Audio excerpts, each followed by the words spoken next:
chapter 3, verse 1 to 5. 2 Timothy chapter 3, verse 1 to 5, the Bible says, "This know also that in the last days perilous times shall come, for men shall be lovers of their own selves, covetous, boasters, proud, blasphemers, disobedient to parents, unfaithful, unholy, without natural affection, truce breakers, false accusers, incontinent, fierce, despisers of those that are good, traitors, heady, high-minded, lovers of pleasures more than lovers of God, having a form of godliness, but denying the power thereof."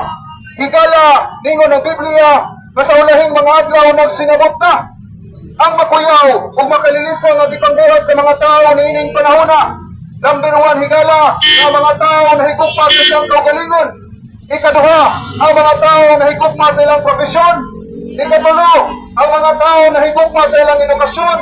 Ikaupat, ang mga tao na higugma sa ilang reliyon o tradisyon, pero walay relasyon sa atong Ginoong Kristo. Munang sakit paminahon higala, nining ulahing mga adlaw sa dili pamabalik ang atong Ginoong Kristo. Nagsingabot na ang gipangbuhat sa mga tao ug makuyaw nga makalilisang nga gipangbuhat sa mga tao nining ulahing mga adlaw higala. Munang tuyok tumong nga kita makasasala atubangan sa Ginoo. Ikaw ug ako makasasala atubangan sa Ginoo. Ikaw ug ako dili mayong tao. Ikaw ug ako dili matarong. Ikaw ug ako dili muutang sa mata sa Dios. The Bible says in Romans chapter 3 verse 10, "As it is written, there is none righteous, no not one."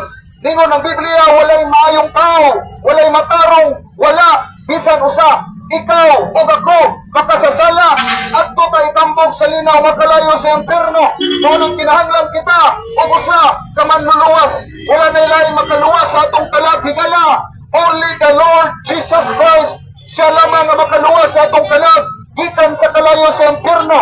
Tungod kay kita makasasala at ubangan sa Dios. The Bible says in Romans chapter 3 verse 23, "For all have sinned and come short of the glory of God." Ang tanan nakasala ug nakabsan sa himaya sa Dios. Unang kinahanglan kita ug usa ka manluluwas. Wala na ilaing makaluwas sa atong kalag higala. Only the Lord Jesus Christ can save you from hell. Siya lamang ang makaluwas higala. Diri ka nato kay kita makasasala at ubangan sa Dios. Unang tuyok tumong nga niari ang atong Ginoong Kristo, iyang gibiyan iyang tuno sa langit aron sa pagluwas sa makasasala. The Bible says in 1 Timothy chapter 1 verse 15, "This is a faithful saying and worthy of all acceptation, that Christ Jesus came into the world to save sinners."